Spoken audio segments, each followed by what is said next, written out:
we're also talking about managers, I know it's kind of jumping ahead, but what about Paul Heyman? He came through Memphis. He came through Memphis. I think we pretty much helped start Paul. Paul and I never really got along.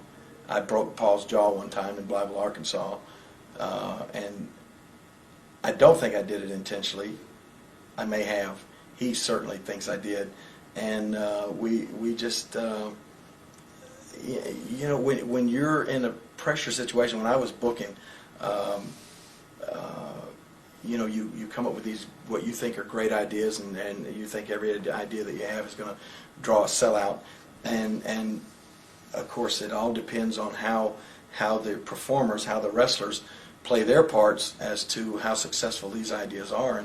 And I remember I booked, you know, we had Paul managing. I think Paul was managing Austin Idol and Tommy Rich, and we were pouring all the heat on these guys, and we had, you know, two individuals that did great interviews, and Tommy Rich and Austin Idol, but we were letting Paul do the talking for him. So I mean, you know, we were just funneling the heat onto Paul, and I finally booked. I'll never forget. I booked in Louisville one night this scaffold match, where you know, we built the scaffold way up over the ring, and we were going to all go up there and fight on the scaffold, and so we did the big build up to it, and I told everybody, you know, we're going to work towards a scaffold match. Yeah, it's going to be great. And we did the big build up, and we got there that night, and of course we'd all done the interviews of how we're going to all be up there fighting on this dangerous match, and then, you know, it was like the scaffold's built, we've got a sellout out there, and it's almost bell time, and Paul comes to me and said, I can't climb up on this scaffold. I said, what do you mean you can't climb up on the scaffold? He said, I can't, I'm afraid.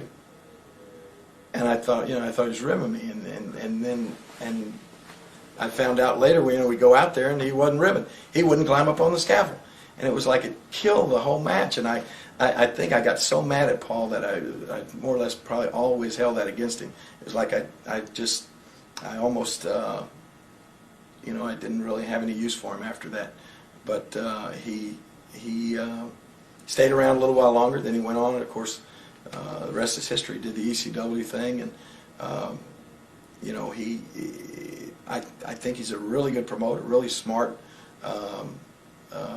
promoter in that respect, and to take a business and a company from nothing to the success that he had with ECW without having a big financial backing is very, very difficult, and he pulled it off. And I mean, you know, was able to do pay-per-views and that sort of thing. So, you know, that proves to me that he got a lot going for him upstairs.